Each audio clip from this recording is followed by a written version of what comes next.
న్యాయంగా ఉద్యోగం చేస్తున్నావు, మనుషులందరూ నీ పైన నేరాలు మోపుతూ ఉన్నారు, తప్పుడు సాక్ష్యాలు తీసుకొచ్చారు, నీ ఉద్యోగం పోతుందన్న పరిస్థితుల్లో ఉంది.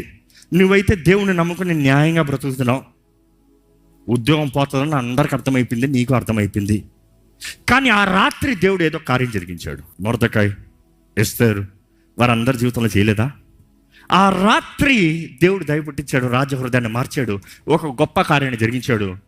పొద్దుటికల్లా నీ ఉద్యోగం నుండి తీసేస్తానన్న వారు ఉద్యోగం నుండి బయటికి వెళ్ళిపోయారు.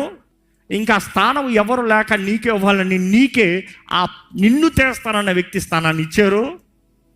ఒకేసారి నీకు ఆశీర్వాదం లేనది అందరు నీ కిందకు వచ్చారు. Is it that not a blessing? నువ్వంటున్నావు అవన్నీ అక్కర్లే, నేను దేవుని నమ్ముకుంటేనే చాలు, ఇంకా ఎన్ని అక్కర్లేదు. ఎలాగ దేవుని నామం మహింపరచబడుతుంది? You see, that is the point. When you stand, నీ దేవుడు గొప్ప దేవుడు అన్యులు చెప్తారు, దాన్ని బట్టి విశ్వాసం కలుగుతుంది, వస్తుంది.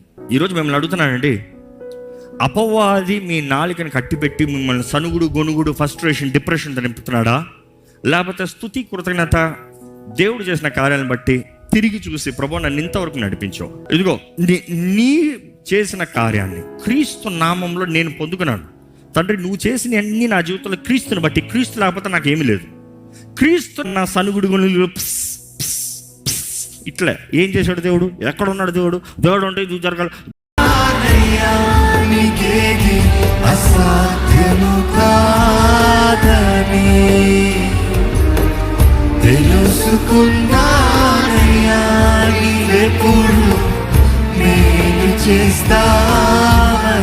మార్పు లేని